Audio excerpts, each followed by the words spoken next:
Na banal na makapangyarihan sa lahat, itinataas ka po namin, Lord, dinadakila, ikaw ang Diyos na hindi nagbabago mula noon, ngayon at magpakailanman, Panginoon. Bago po ang lahat, Lord, ako po'y patawarin mo sa aking mga pagkakamali at pagkukulang, sa isip, sa salita at sa gawa't sila sa man, Panginoon. Patawarin mo po ako, Lord God. Hallelujah. Dahil ikaw lang ang Diyos na kakaalam sa akin, O Lord God. Limitasyon lang po ang aking minsan, Lord, nagkakamali. Ang aking patient ay limitasyon, Panginoon. But let your will be done, O Lord God, sa buhay ko na gagamitin mo lamang ako ayon sa iyong kalooban, Lord Jesus. Bigyan mo po ako ng 7 times anointing dahil ito po ang salita mo, sabi mo, hindi babalik sa iyo na walang bunga, Panginoon. Because ito po ay tutubo at ito po, Lord, ay magministry sa bawat isa sa amin. Hallelujah, Lord. At ikaw po ang may taas sa BR na ito sa God is our strength. Wala man po akong arang magagawa at wala po akong kakayahan sa aking sarili sa oras na ito na makapagbukas sa kanilang mga puso, isipan. But Lord, mayroon pong akong Diyos na ikaw yun. Ang siyang mangungusap at gamitin mo lamang po akong instrumento sa pagbahagi ng iyong mga salita. Gawin mo po kami, Lord, na karapat-dapat sa iyong harapan. Patawarin mo po kami sa aming mga pagkukulang, pagkakamali, sa aming puso na hindi mo naunawaan, Lord. Minsan hindi namin nagawa ang iyong mga kalooban. Lord, patawarin mo po kami. Gawin mo po kami, Lord, na karapat-dapat sa oras na ito. Lalo na, Lord, ang iyong lingkod na gagamitin. Lord, wala ako'y sapat, Panginoon, na karunungan o mga ako sa iyong harapan. Banal ang iyong mga salita na aking dadalhin, Panginoon. Kaya sa oras na ito, Lord, let your will be done. Ibaba mo lamang ako sa pinakamababa ng libil. At tanging sasalitain ko ay yung kalooban mo lamang, God. Rebuke man ito or pagtutuwid sa bawat isa sa amin. Ay tanggapin po namin ito, Lord, ng buong pagpapakumbaba. At sa buhay po namin, Lord. At huwag mong hayaan, Panginoon, na ang salita na ito ay maging sayang lang sa amin. Dahil sabi mo nga, Lord, na darating ang kapanahunan na kami po'y mauuhaw, magugutom, pero hindi po sa pagkain, literal, hindi po pagkain sa aming pisikal. But yung pagkain na yun, Lord, ay pagkain ang salita mo, Panginoon. Kaya, Lord, ngayon, marami pang mga salita na aming napakinggan. Nawa, Lord, hindi lang po kami tagapakinig. Ikaw po ang kikiilo sa bawat isa. Maraming salamat, Lord. Hallelujah sa oras na ito. Hallelujah, ikaw po ang aking itinataas sa BR na ito, Lord. Lalo na ako na inyong gagamitin, Panginoon. Ikaw ang Diyos na hindi nagbabago, wala noon, ngayon, at magpakailanman. Maraming salamat, Lord. We claim victory and we claim revival. Sa pangalan mo, in Jesus' name, we pray. Amen and amen. Praise the Lord. Hallelujah, mga kapatid. Salamat sa ating mahal na Panginoon. Napakabuti ng Diyos. Hindi tayo pinabayaan, no? Hallelujah. Kaway-kaway dyan sa mga pinagpala ng ating Panginoon. Yan, Sister Cruz lang. Sister Jean. Hallelujah. Sino pa? Sister Baby Loves. 3 lang, mga kapatid. Pwede ba nating akyatan ang mga islat natin na mga bakanti? Praise God, kung naririnig niyo po ako, mga kapatid kong mahal.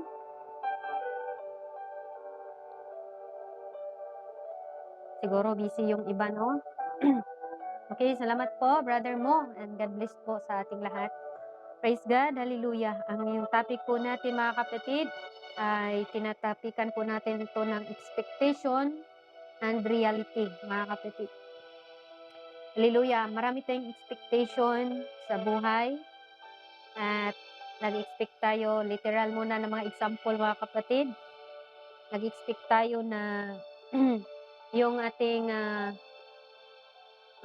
literal muna tayo, example lang, mga kapatid. expectation of reality, mga kapatid. Expectation sa mga nag-abroad na makaipon. Kumusta kayo? Mga katulad kong abroad, nakaipon ba tayo, mga kapatid? Expectation yun, ha? Hello, istorya-istorya sa ta. Ayan. Expectation natin na pag-uwi natin buo ang ating pamilya. Pero pag-uwi natin, kanya-kanya na ang pamilya natin. Iba ang expectation, iba ang reality. Kaya ito po din ang ating topic ngayon, mga kapatid. Nag-expect tayo na sa langit tayo papunta. Pero ito ang masakit, mga kapatid. Papunta pala tayo, mga kapatid, sa hindi natin dapat puntahan. Kaya, praise God, hallelujah, sa oras na ito, isang paalala sa ating lahat, mga kapatid, na maglingkod tayo sa Diyos ng tapat. Amen? Maglingkod tayo sa Kanya na may takot at pag-ibig sa Kanya, mga kapatid. Kung nagsimula naman lang tayo, tapusin natin, mga kapatid. Amen? Hanggang sa Kanyang pagbabalik. Para hindi tayo matulad doon sa Matthew chapter 7, verse 21 na hindi ang bawat nagsasabi sa akin ng Panginoon, Panginoon ay makapasok sa kaharian ng langit, kundi ang gumaganap ng kalooban ng aking Ama na nasa langit.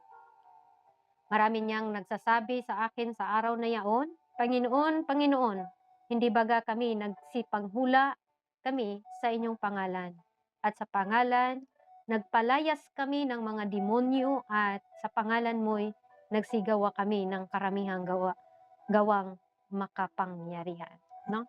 Hallelujah. Ito po yung pinakamahirap na expectation o ang reality. Hindi pala tugma doon sa ating expectation, mga kapatid. Medyo nakinginig ako dito, mga kapatid, no? Sobrang lamig talaga, at hallelujah. Kung narinig nyo yung boses kong nanginginig, pasensya na. Praise the Lord. Hallelujah. At ito po yung topic na minsan pa nating nagpaalala sa atin, mga kapatid, dahil baka nag-expect tayo na, kaya lang, isa lang paalala ito, no? Nandito naman tayo, naglilingkod sa Diyos, patuloy natin, mga kapatid. 2, 3, hallelujah, nandito, mga kapatid, ipagpatuloy natin, no? Hallelujah, kasi huwag tayong tumulad sa iba na naglilingkod sa ating Panginoon, pero minto naman sa bandang huli, mga kapatid. Dahil nga nakakaranas ng mga pagsubok, nakakaranas ng mga pag-uusig, hallelujah, kawalan, financial, praise God, broken family, mga kapatid, ayan. Kaya yan po ang mga tinatawag na expectation and versus reality. Pag reality na pala na examination sa ating pananampalataya, hindi na tayo nakaunsad, hindi na tayo nakapagpatuloy.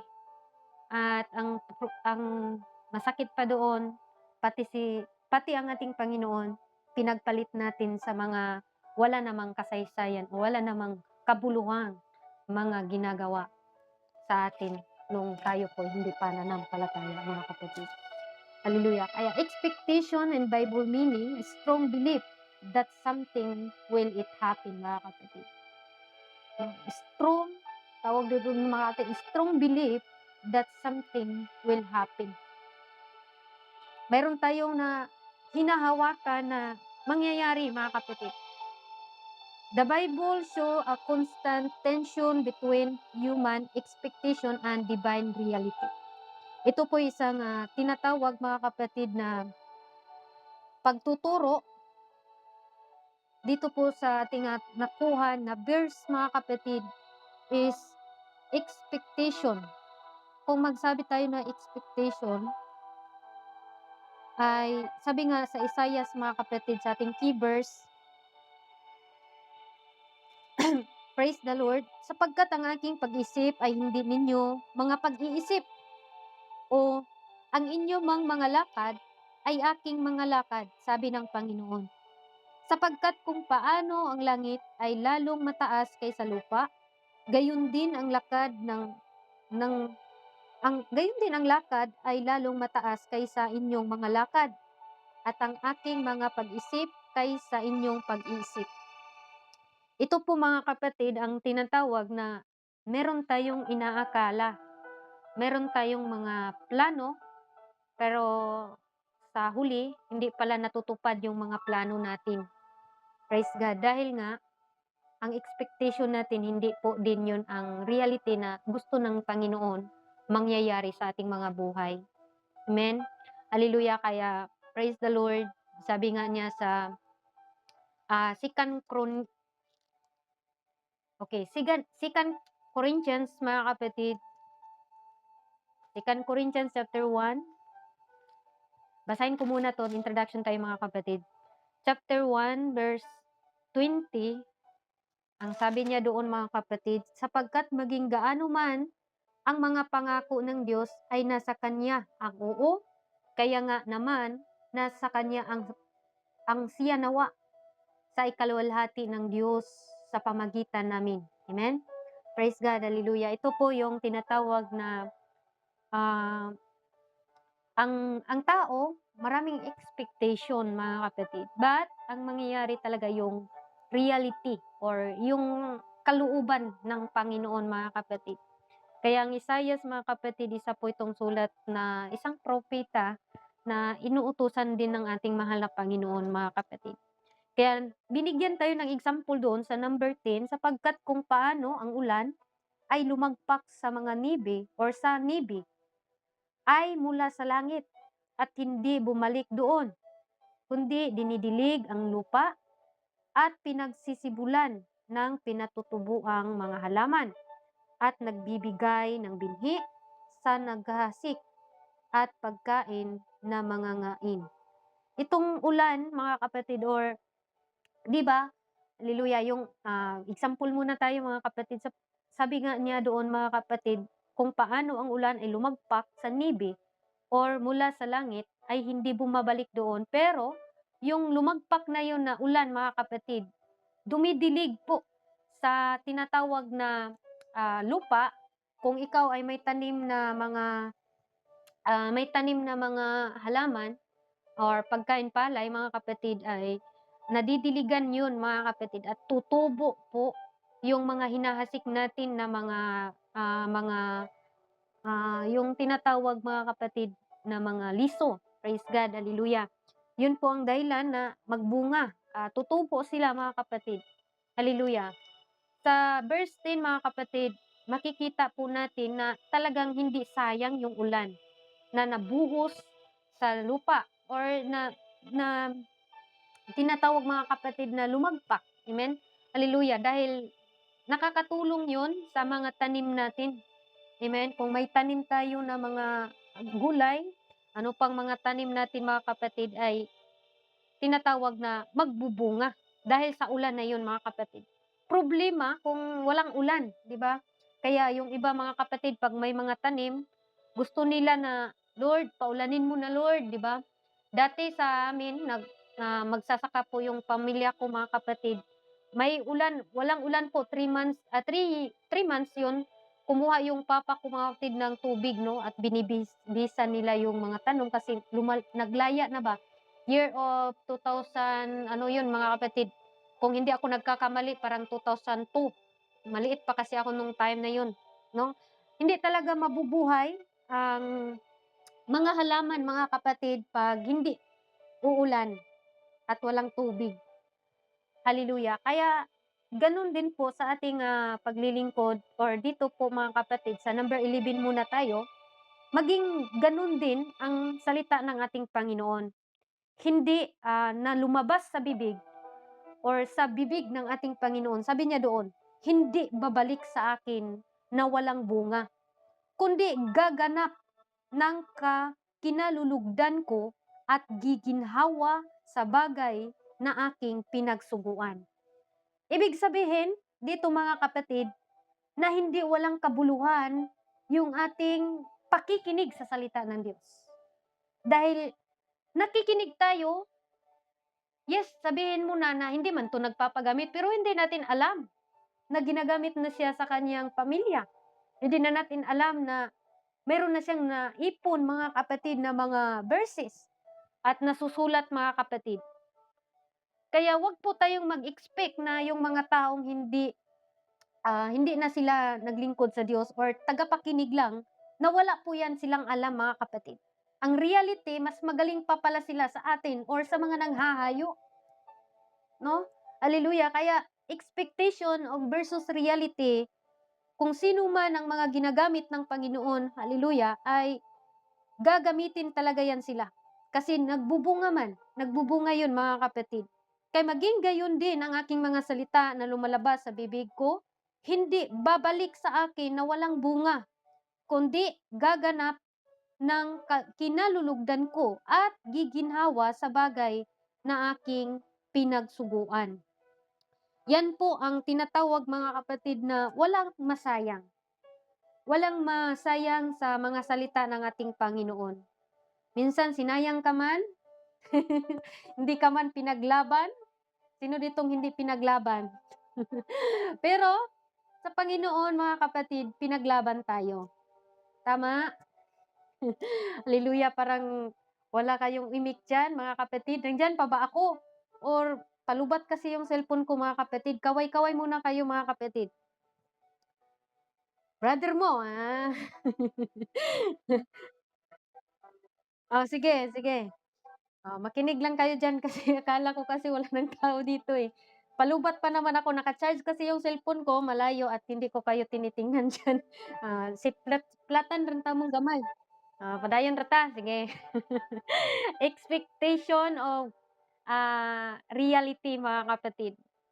Kaya sa buhay natin, ano bang mga expectation natin na hindi pa nagaganap ang reality mga kapatid, 'no? Sa atin ngayon, expectation natin na pupunta talaga ako sa, sa lugar kung saan ako gusto, 'no? Hallelujah, expectation natin na mapuntahan natin mga kapatid, pero reality, balik pa rin tayo sa Saudi. Expectation natin and reality, iba talaga yung kalooban ng Panginoon kaysa ating gusto mga kapatid. Kaya bawat, expectation natin, meron po tayong matutunan. Amen? Marami po tayong matutunan mga kapatid. Dahil ang expectation versus reality, iba po ang realidad. Minsan nasasaktan ka, minsan mga kapatid, inaalis ka sa mga tao na dapat minahal mo na, no? Hallelujah, binigyan mo na ng panahon, binigyan mo na ng tinatawag na akala mo kayo na, mga kapatid. Akala mo na habang buhay kayong magkasama. Pero in realidad, mga kapatid, hindi pala. Iba pala yung naging kasama niya ngayon. At ikaw ay nag-isa, malungkot, pero dahil dyan, nakilala mo ang Panginoon. At nakadalo ka sa gawain ng Panginoon. Kasi ang isang tao, saka pa yan maglingkod sa Diyos pag nadurog na yung puso. Saka pa niya ma-realize na bakit ako magmukmukan dito na may Diyos man ako. Katulad sa isang prodigal son mga kapatid. Una, kinuha niya ang kanyang bahin or ang kanyang part mga kapatid. Binigay sa ama. Kagalakan sa ama na masaya ang kanyang anak. Dahil hiningi man niya, buhay pa ang kanyang ama mga kapatid. Pero ang nangyari mga kapatid, hallelujah, ang expectation sa isang binata ay ma-enjoy niya ang kanyang sarili, no? Yes, na-enjoy niya kasi nandoon siya nag-alak, sigarilyo, lahat ginawa niya mga kapatid. In reality, ang nangyari sa kanya, naubos ang kanyang mga ari-arian, naubos ang kanyang pera at doon niya na-realize. Ito na pinapa-realize sa Panginoon or pinapa-realize ng ating Ama or sa ating Panginoon mga kapatid na hindi pala niya kaya kung wala ang Diyos. Ibig ko sabihin doon po sa context na yan, tinatawag mga kapatid na akala niya masaya siya doon. Pero nung naubos po, nandoon na siya sa bahay ng mga baboy, nagpapakain siya ng baboy, at hindi na nasuportahan ang yung pagkain niya, at kinakain na niya yung pagkain ng baboy, mga kapatid. At doon niya napagtanto at napag-isip niya na babalik ako sa papa ko. Kahit gawin na lang nila akong katulong doon. Yun ang kanyang sinasabi. Expectation pa rin niya yun na gawin na lang niya akong alila para lang makakain ako. Bakit ako magdusa dito na maraming pagkain yung aking tinatawag na pama or aking ama doon. Hallelujah. Yun po na expectation niya mga kapatid, hindi maubos yung pera. Expectation niya doon mga kapatid na yung pera na ginugugol niya ay hindi mauubos. Pero ang nangyayari, nauubos po mga kapatid. Hallelujah. Kaya praise the Lord sa ating mga buhay. Expectation natin mga kapatid na Lord nawa dahil nga expectation natin or expectation and reality iba ang reality mga kapatid. Tanggapin natin, no?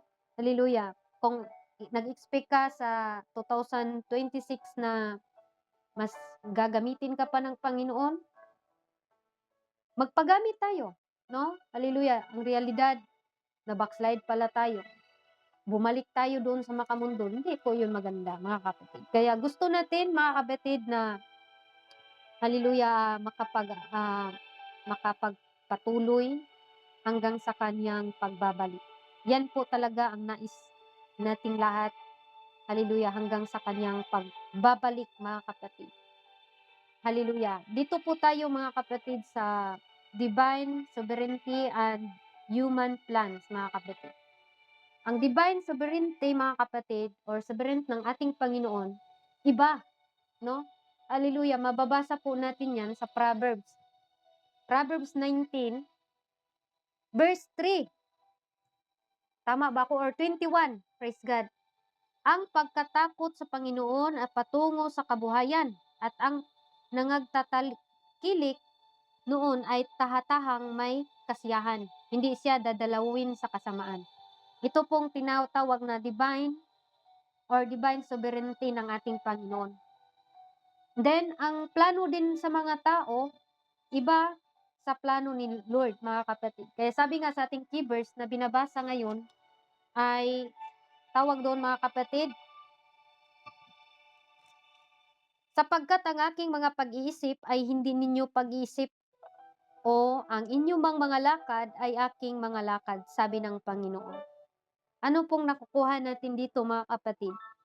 Ibig lang sabihin na limitado lang ang ating mga isip.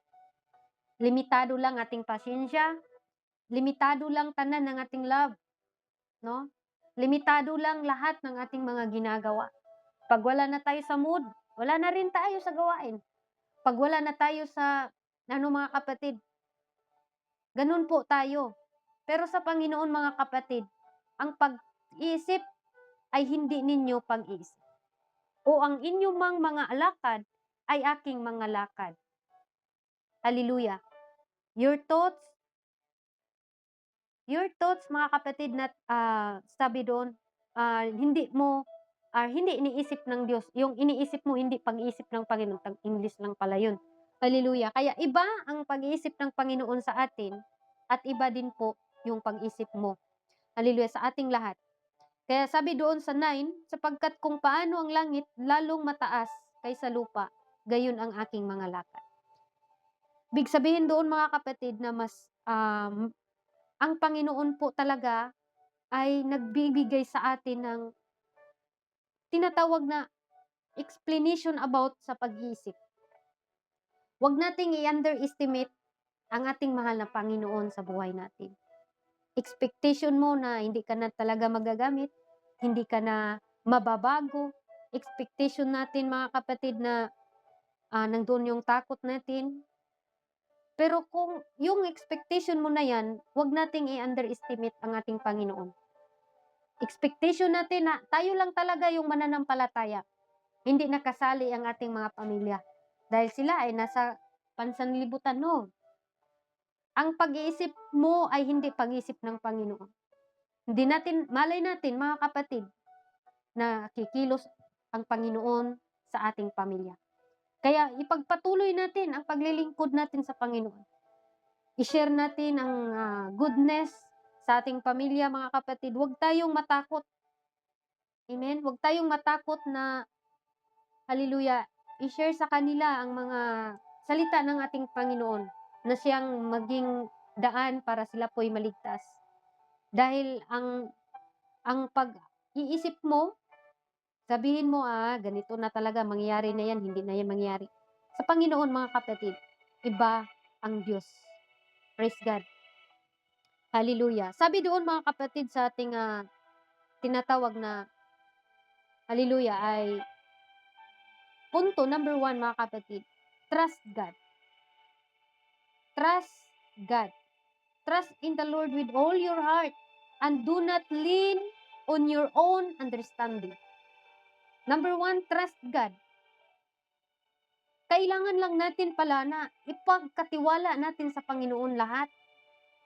Kung mayroon tayong mga plano, mga kapatid, expectation natin, huwag tayong masyadong mag-expect, hallelujah, kundi mga kapatid, ipagkatiwala natin sa ating Panginoon.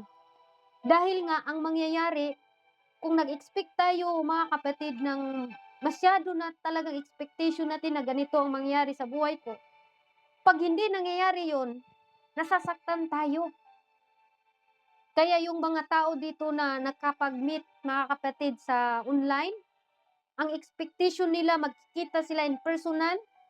Nung umuwi, mga kapatid, dahil may asawa pala, hindi na nakunta, nasasaktan.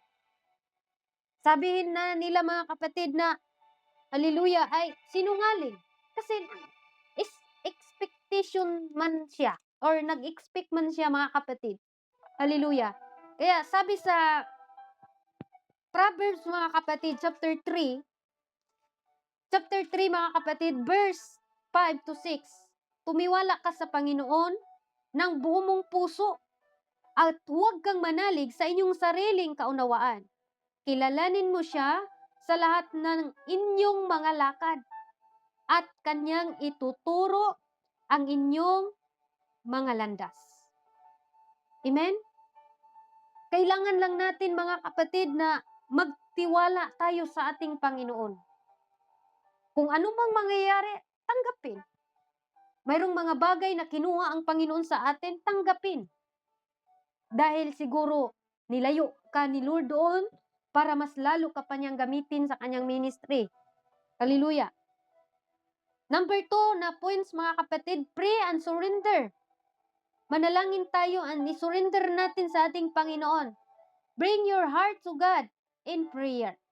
Surrendering your desire as Jesus did in Gethsemane, mga kapatid. Di ba? Ang ating Panginoon, mga kapatid, hallelujah, yung kabigatan niya na, siyempre, nagkatawang tao siya that time. Kaya sinurinder niya, mga kapatid. Ibig sabihin, surrender all. I-surrender natin, mga kapatid, yung kasakitan sa ating mahal na Panginoon. Hallelujah. Kaya sabi doon, mga kapatid, sa Matthew 26, verse 39, sabi dito ng Panginoon, mga kapatid. Basahin ko lang. Sabi doon, mga kapatid, sa 26, at samantalang si Jesus ay nagsisakain, ay dumampot si Jesus. Tama ba ako? 39 pala. Okay, 39. Dito po tayo.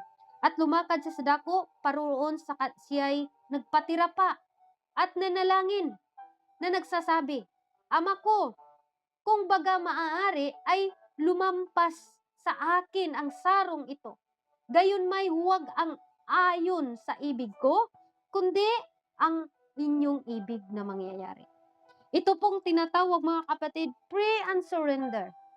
Ang Panginoon, nung nagkatawang tao siya, mga kapatid, sinurinder niya.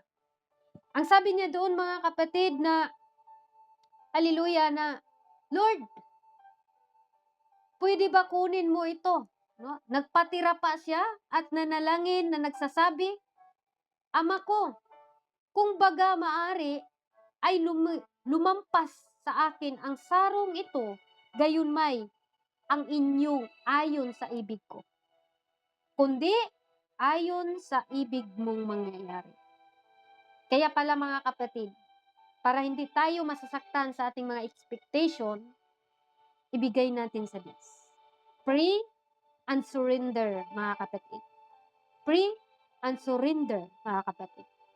Dalhin mo sa Panginoon yung sakit.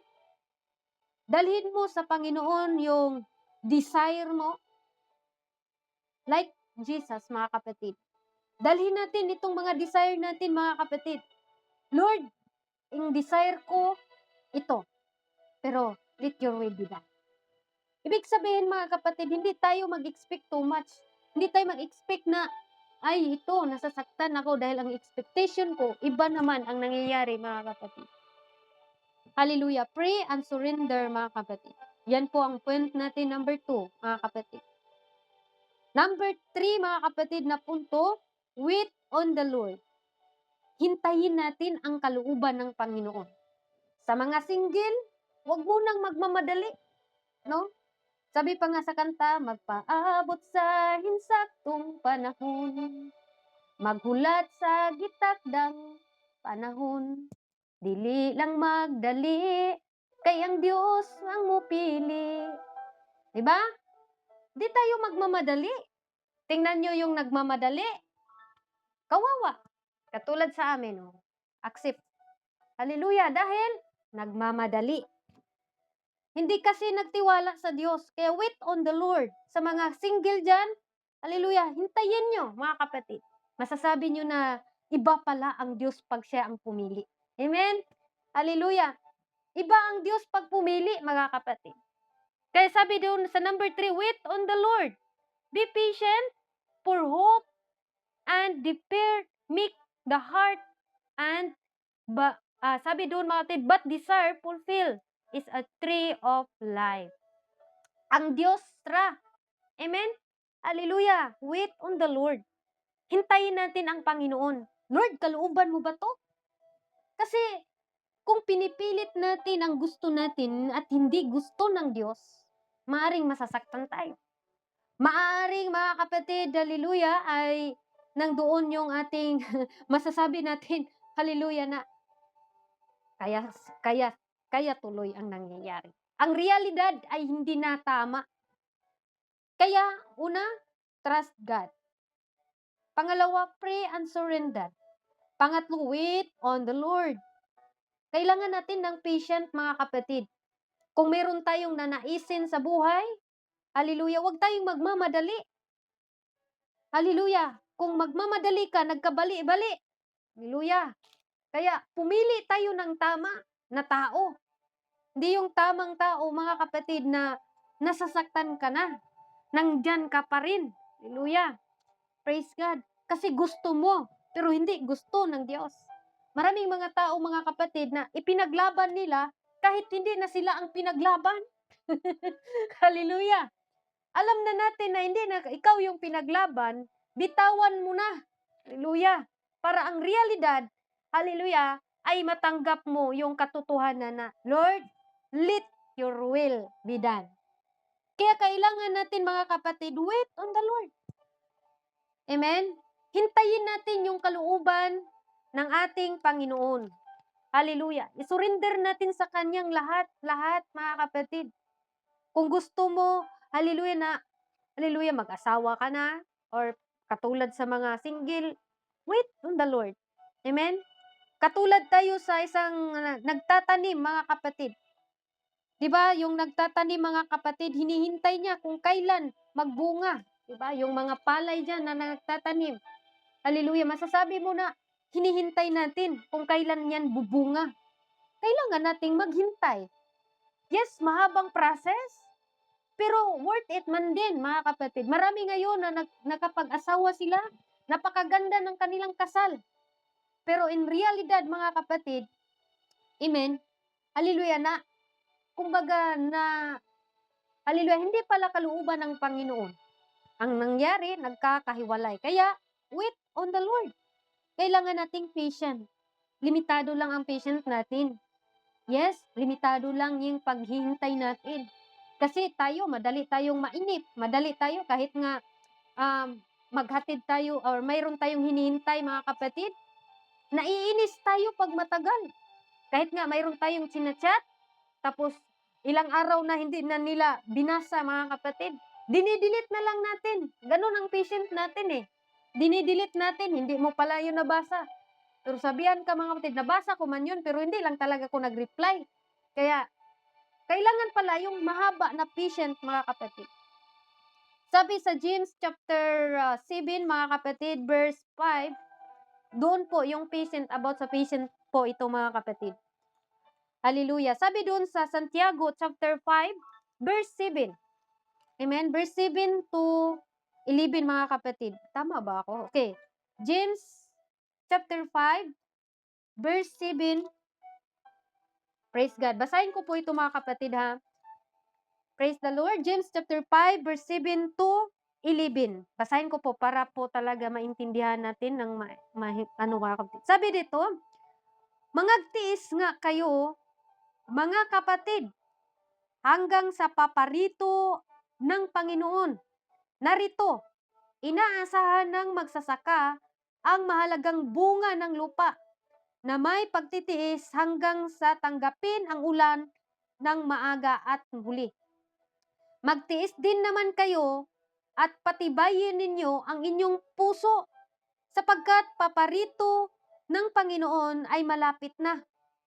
Huwag kayong mga gupasalan, mga kapatid, laban sa isa't isa, upang kayo'y huwag hahatulan. Narito, ang hukom ay nakatayo sa harap ng mga pinto. Kunan ninyong halimbawa ang pagbabata, pagtitiis, mga kapatid, ang mga propeta na si pagsalita sa pangalan ng Panginoon. Narito, tinatawag nating mapalad ang nagtitiis, inyong nabalitaan, mga kapatid. Si Job, sabi niya dito, inyong nakita ang pinagyari ng Panginoon, kung gaano ang lubos na pagkahabag at pagkamaawain ng Panginoon. Kinuha po natin na example dito, mga kapatid, Santiago chapter 5, verse 7 to 11. Tingnan ninyo si Job, di ba? Hallelujah. Siguro kung sa chapter 1 pa lang sumuko na si Job, wala na tayong mababasa hanggang 48, mga kapatid, na page. Pero dahil si Job, mga kapatid, nagtitiis. Amen? Hallelujah. Kaya, wait on the Lord. Nakapaghintay si Job, mga kapatid. Hallelujah. Na maibigay ng Panginoon yung mga prayer niya, mga kapatid. Kaya, hallelujah, hintay po si Job. Kaya yun po ang tinatawag na wait on the Lord. Sa mga kapatiran, hintayin ninyo ang Panginoon. Natin ang Panginoon. Hindi lang kayo. Kasali po ako dito, mga kapatid. Naghintay ako sa pagbabalik ng Panginoon. At tayong lahat, hinihintay natin kailan kaya babalik ang Panginoon. Ang tanong, ready na ba talaga tayo na babalik ang Panginoon? Wala na ba talaga tayong sabit, mga kapatid? Dahil sabi nga, ang pagbabalik ng Panginoon, walang nakakaalam. Praise God. Kaya sabi doon, mga kapatid, sa Proverbs 13, verse 12, ang pag-aasa na nagluluwat ay nagpapasakit ng puso. Ngunit, pagka ang nasa ay dumarating, ay punong kahoy ng buhay. Sabi dito, mga kapatid, ang pag-asa, kumbaga, mga kapatid, na hinihintay natin, masakit sa puso ang tagal. Minsan natawag na natin, mga kapatid, na hallelujah, merong nag-invite sa akin, tika muna, nawala ako, nandyan pa ba ako? Or nawala na ako? Hello? May nag-invite sa akin, mga kapatid. Nandyan ako, okay. May nag-invite sa akin, nawala. Ayan, mga kapatid, buti naman, nandyan lang ako, no? Hallelujah! Kaya, wait on the Lord, mga kapatid. Be patient and hope. Yung pag-asa natin ay sa Panginoon. Huwag tayong umasa sa mga tao, ha? Sa mga pangako ng mga tao, baka expectation natin and reality, umiiyak pala tayo sa dilim. Amen? Hallelujah! Yun po ang ating number 3 na punto, mga kapatid. Number 4, find strength in weakness. Hanapin natin ang kalakasan sa ating kahinaan. Paano natin hanapin yung kalakasan sa panahon ng ating kahinaan? Amen? Paano nga yun, mga kapatid, na mahahanap ba natin yung kalakasan sa tuwing tayo'y nanghina? Paano nga ba natin yun hahanapin, mga kapatid? Nanghina na nga ako, find strength in weakness. Hallelujah, find strength. Paano ba natin makikita yung kalakasan kung nanghina tayo? Sabi ni Apostol Paul, mga kapatid, sabi nga doon, mga kapatid, God's power is perfect in weaknesses. His grace is sufficient. Ibig sabihin, mga kapatid, na sapat na, no? Sapat na ang kalakasan na ipinagkaloob ng ating Panginoon. Hallelujah. Basahin nga natin ang 2 Corinthians chapter 12, mga kapatid, verse 9.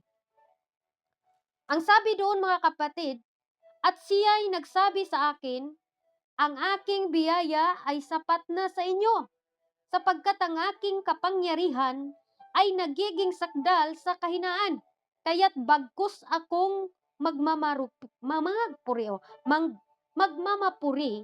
na may malaking galak sa aking kahinaan upang manahan nawa sa akin ang kapangyarihan ni Kristo.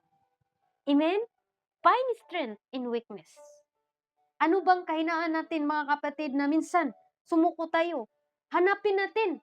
Hallelujah. Sabi nga ni Apostol Paul, sa aking kahinaan, ang Diyos nagbibigay ng kalakasan. Ibig sabihin nga, pinili ng Panginoon yung mga manghina para ipapahiya yung mga marurunong. Hallelujah. Pinili tayo ng Panginoon, mga kapatid. Hallelujah. Hindi man tayo magaling, pero para sa mga taong marurunong. Mapahiya sila. Yes, marami silang karunungan dito sa mundo. Hallelujah, mag-imbento, ano pa yan, hallelujah, mga professional. Pero, pabasahin mo sila sa salita ng Diyos, mga kapatid. Wala silang naintindihan. Kaya, ang mga ginagamit ng Panginoon, yung mga ultimo lang, mga kapatid. Katulad, hallelujah, siguro dito, mayroon naman siguro ditong mga graduate, mga kapatid, no? Hindi ko alam, pero baka marami. Praise God. Kaya, bihira lang ang makikita natin, mga kapatid, na ginagamit ng Panginoon. Praise God. Pero, nakaka-amaze yung mga tao, mga kapatid, na hindi man sila nakakapagtapos. Yung mga pastor nga namin, grade 2 lang yun, mga kapatid. Pero pag mangaral yun, mga kapatid, parang yung puso natin, binaliktad ba, napakasakit na mapaiyak ka talaga, mga kapatid. Ganun po yun, yung lakas nila, yung weakness nila, mga kapatid. Masasabi natin, wala akong wisdom, wala akong karunungan, pero nabigla ka nung ginagamit sila ng Panginoon. Kaya, find the strength in weakness, mga kapatid. God's power to perfected in weaknesses. Ang Diyos ang may kapangyarihan na ma-perfect o magawa po natin, mga kapatid. Last verse, mga kapatid, o last point natin, 5 lang po tayo. Focus on internal things. Focus on internal things. Ano bang focus natin ngayon? Hallelujah. I-focus natin yung ating tinatawag, mga kapatid, na internal life. Anong internal life? Yung buhay na walang hanggan. Yun po ang nais natin, mga kapatid. Paano na lang kung hindi tayo nakapag-focus? Dahil nakapokus tayo sa mga problema, mga hinanakit, hallelujah, mga galit, hallelujah, yung mga, ano pa, mga kapatid, na naging hindrances sa atin, hallelujah, praise God. Tika muna, mga kapatid, may message ang amo ko.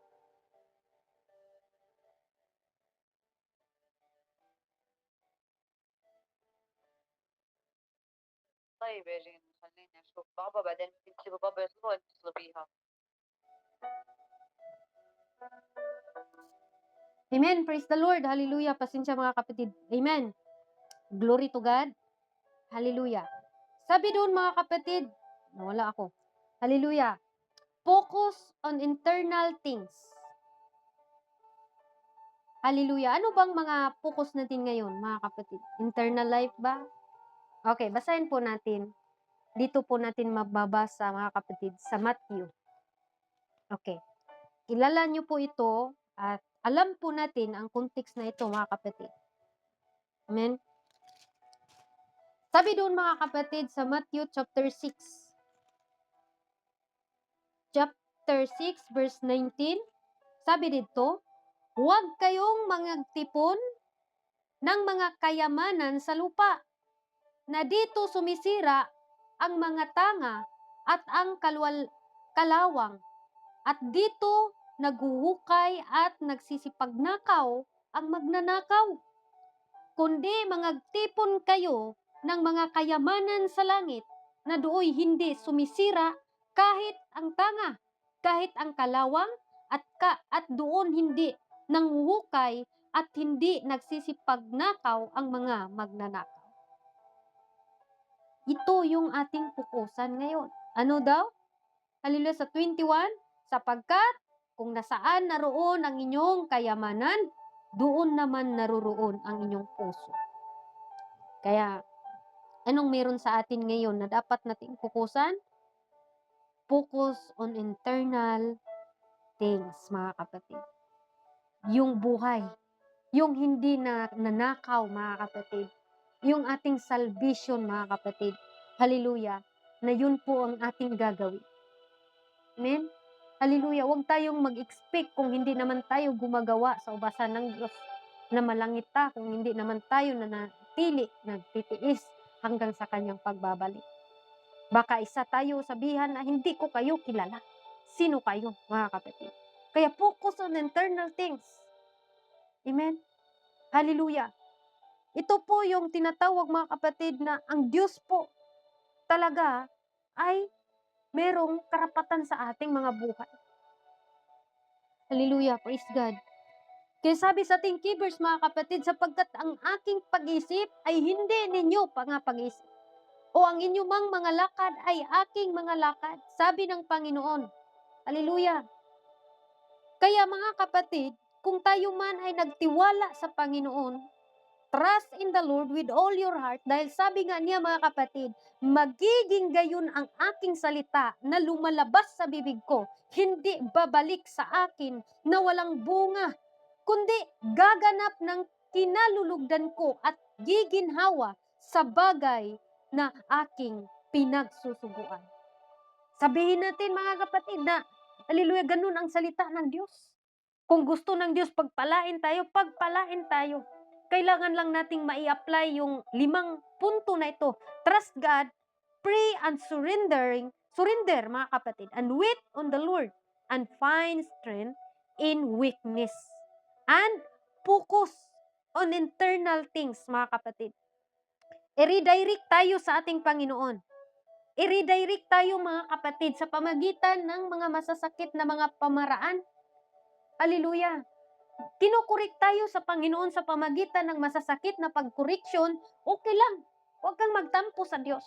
Dahil sabi nga ng Panginoon, maging man gayon ang aking salita, na lumalabas sa bibig ko, hindi babalik sa akin na walang bunga. Hallelujah. Kaya kung tayo'y nagpapagamit sa Diyos, huwag mong isipin na walang nakikinig. Huwag mong isipin na hindi sila lumalago. Huwag mong isipin na walang taong nakikinig dyan, dahil lahat yan, ikaw mismo nakikinig, or ikaw mismo, tayo mismo na ginagamit sa Panginoon, tayo din po yung nag-grow. Hallelujah. Yung taong naglagay sa schedule, mga kapatid, sila din po yung nag-grow. Sila din po yung nasasabi na habang tayo nag-study, tayo po'y napalalim sa salita ng Diyos. Tayo po, mga kapatid, hallelujah, nagkaroon ng, hallelujah, ganun pala ang nangyari. Kaya, mga kapatid, huwag mong isipin na walang nakikinig sa iyo. Ikaw mismo, ako mismo yung nakikinig habang ako'y nagsasalita. Dahil ang salita ng Diyos, hindi ko salita, kundi salita ng ating mahal na Panginoon. Amen? Hallelujah. Kaya, expectation and reality, kung gusto nating, mga kapatid, na makapunta sa hinahanda ng Panginoon, maglingkod tayo sa Kanya ng tapat, iwan natin yung mga kasalanan natin, hallelujah, at siya lang ang maitaas sa ating mga buhay. At ang reality, mga kapatid, masasabi na natin na iba ang realidad kung tayo pala'y naglilingkod sa Diyos. Kahit ang Diyos, mga kapatid, nung nagkatawang tao siya, nasaktan siya, mga kapatid. Kaya, sinurinder niya doon sa Getsemani, mga kapatid. Nanalangin siya doon, mga kapatid. Napakasakit na yun, yung panalangin niya doon, mga kapatid. Nasabi niya, Lord, hallelujah, Ama, Hallelujah. Sabi niya doon mga kapatid, Ama, sana hindi ko to maranasan. Pero not my will, Lord, but you will be done. Hallelujah. Ibig sabihin na hindi ang sa akin ang mangyayari. Ang kalooban mo ang mangyayari sa akin. Minsan ng tao, may mga plano tayo na nagagalit tayo. Sinisiparit na tayo sa mga taong mali sa buhay natin. Nagalit tayo. Pero sa katagalan, na-realize natin na hindi pala yun dapat gagawin. Yes, masakit una, pero mga kapatid, kung ang buhay natin, sinurinder na natin sa Panginoon, sasabihin natin katulad sa ating Panginoon, hallelujah, not as will, but as your will be done. Or, not my will, Lord, but you will be done. Amen? Hallelujah. Praise God. Hindi na kalooban natin ang mangyayari, mga kapatid. Hindi kalooban na ng ating mahal na Panginoon. Maraming salamat sa salita ng Diyos sa oras na ito. Ito lang po ang aking may bahagi sa ating lahat. At nag-consume na po ako ng 51 minutes sa ating napag-aralan, mga kapatid. Expectation versus reality. Ang pag-iisip natin, limitado lang, mga kapatid. Mga plano natin, hindi plano ng Diyos. Kaya sabihin natin sa Panginoon, let your will be done, Lord. Hallelujah. Trust God, pray and surrender, wait on the Lord, and find strength in weakness. And focus on internal things. Purihin ng Panginoon sa oras na ito. Tayo na po ay manalangin, mga kapatid, dahil mayroon pong message ang amo ko at mayroon din po tayong trabahoin, mga kapatid. Praise God. Hallelujah. Tayo po ay manalangin sa oras na ito. Hallelujah. Hallelujah. Praise God. Expectation and reality, mga kapatid. Kung gusto ka maglingkod sa Diyos, ipagkatiwala mo lahat, kahirapan, malangin, hintayin ang Panginoon at hanapin ang kalakasan na mula sa ating Panginoon. Focus sa internal things na ibinigay ng Diyos sa atin. Tayo po'y manalangin sa oras na ito. Ama naming banal na makapangyarihan sa lahat, itinataas ka po namin, Panginoon, pinupurit, dinadakila. Ikaw ang Diyos na hindi nagbabago, Lord. Salamat, Panginoon, sa mga salita mo, Lord, na hindi kami masyadong ma-expect, Lord. Pagkos, hallelujah, ipagkatiwala namin sa iyo. Ipanalangin namin, isurrender namin sa iyo, Panginoon. At hintayin namin ang inyong kalooban. Hanapin namin ang lakas doon sa aming kahinaan. At mag-focus po kami ngayon sa aming hinaharap. Pagpalain mo, Lord, ang God is our strength, O Lord God. Binako na inyong ginagamit, Panginoon. Patuloy mo lamang po akong bigyan ng karunungan. At hallelujah, 7 times anointing, Panginoon, ang iyong ipagkaloob sa akin. Dahil tunay nga, Panginoon, wala po akong magagawa kung wala po kayo sa aking mga buhay, sa aming buhay, Lord. Pagpalain mo ang mga kapatiran ko nandito, Lord, sa mga nanghina. Palakasin mo sila sa pamagitan ng iyong mga salita, na patuloy hawakan namin ang inyong mga salita, Lord. Anumang gawa ng kaaway, Lord, hindi kami titigil, Panginoon. Magtiwala kami sa iyo, sumusunod ayon sa iyong kalooban, magmahalan, hallelujah, magunawaan, at pag-ibig ang aming ilalagay sa aming mga puso. Pagpalain mo, Lord, ang BR na ito mula po sa aming mga admins, kay Sister Angel, Sister Bunsay, hallelujah, kay Sister Popcorn, Sister Cruz, hallelujah, kay Sister Bibi Loves, kay Sister Geraldine, kay Brother Mo, Panginoon, kay Sister Wadamha, kay Sister Kate Rose, at kay Sister Asa, kay Sister Sylvia. Ganon din po, Lord, sa mga kapatiran ko na hindi ko mabasa yung kanilang mga pangalan.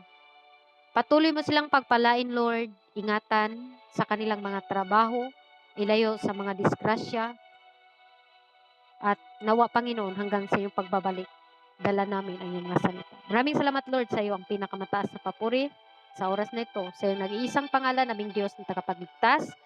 In Jesus' name we pray. Amen and amen.